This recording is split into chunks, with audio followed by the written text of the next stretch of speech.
Chaque manuel scolaire en Espagne qui parle du roman inclut sans hésitation une photographie de l'église que vous voyez ici, Saint-Martin de Fromista. Qu'est-ce qui la rend spéciale ? Il ne s'agit pas de la spectaculaire cathédrale de Saint-Jacques ou de l'unicité de la romane de Jaca. Elle ne se distingue pas non plus par ses peintures ni par son cloître. Alors qu'est-ce que c'est ? Ce sont ses proportions parfaites, son harmonie, son bon état qui rendent ce temple du chemin de Saint-Jacques singulier, et je t'invite à le visiter quand tu passeras par ici.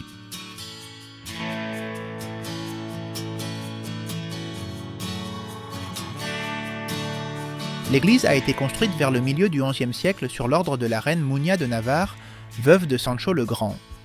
C'est la même qui a également fait construire le célèbre pont du chemin de Saint-Jacques à Puente l'Arena. Dans son testament, il demande que soit fondé un monastère dédié à Saint-Martin de Tours en ce lieu. De ce monastère, il ne reste rien sauf cette église. Même ce bâtiment passerait inaperçu aujourd'hui s'il n'était pour un fait singulier dans son histoire qui se produit à la fin du XIXe siècle. Le temple menaçait de tomber en ruine à l'époque, alors il a été décidé de le restaurer à une époque où l'on n'accordait pas autant de valeur à l'ancien. Après avoir été déclaré monument national, la réparation a suivi un processus très différent des normes actuelles, car il a été décidé de restituer au temple son état d'origine. Les ajouts tels que les chapelles et les tours ont été supprimés, les pièces comme les modillons et les chapiteaux qui s'étaient détériorés ont été reconstruits et remplacés.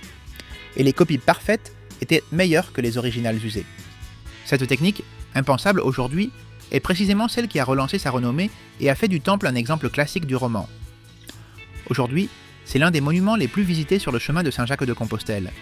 Il présente les traits les plus authentiques du roman. 3 nefs avec leurs 3 absides, un transept avec lanterne, petite tour cylindrique sobre. Et à l'intérieur, voûte en berceau et décoration en damier, modillons et chapiteaux. La localité n'est pas seulement l'église de Saint-Martin, même si nous n'avons pas beaucoup d'énergie pour faire des tours, il y a aussi l'église de Sainte-Marie du Château et l'église de Saint-Pierre. Fromista se distingue également par son surnom de la ville du miracle, en raison d'un prodige qui s'est produit juste ici, très près de l'église de San Martín. Vous trouverez dans l'application Buen Camino de Santiago toute la tradition concernant ce miracle. Ici, nous avons cette pierre usée, appelée la pierre du miracle, située dans la rue également appelée rue du miracle, qui nous rappelle ce qui s'est passé ici, Buen Camino.